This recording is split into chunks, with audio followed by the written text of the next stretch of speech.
Bokasnya mencabik masih mantap di Grebek. Penyidik Kejati Sumsel melakukan penggeledahan rumah Direktur Utama PT KMM, J. Ali Alianto, sama kantor cabang PT Jamkrindo.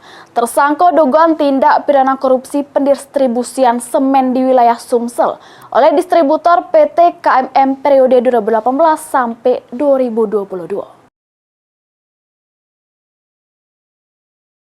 Tim penyidik Pirsus Kejaksaan Tinggi Sumsel melakukan penggeledahan sejumlah lokasi yang berkaitan dengan perkara dugaan tindak pidana korupsi pendistribusian semen di wilayah Sumsel oleh distributor PT KMM periode 2018 sampai 2022. Judul kegiatan tersebut, penyidik melakukan penggeledahan di dua lokasi. Yang pertama di rumah tersangka J. Ali Alianto selaku Direktur Utama PT KMM yang berada di kawasan Alang-Alang Lebar Palembang. Dari penggeledahan ini didapati sika kontainer yang berisi dokumen-dokumen yang berkaitan dengan perkara yang ditangani.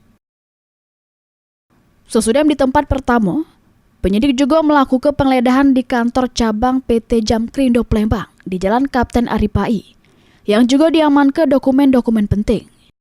Selanjutnya, dokumen tersebut dibawa ke kantor Kejaksaan Tinggi Sumsel guna dilakukan pemeriksaan mendalam. Heru Wahyudi, PAL TV.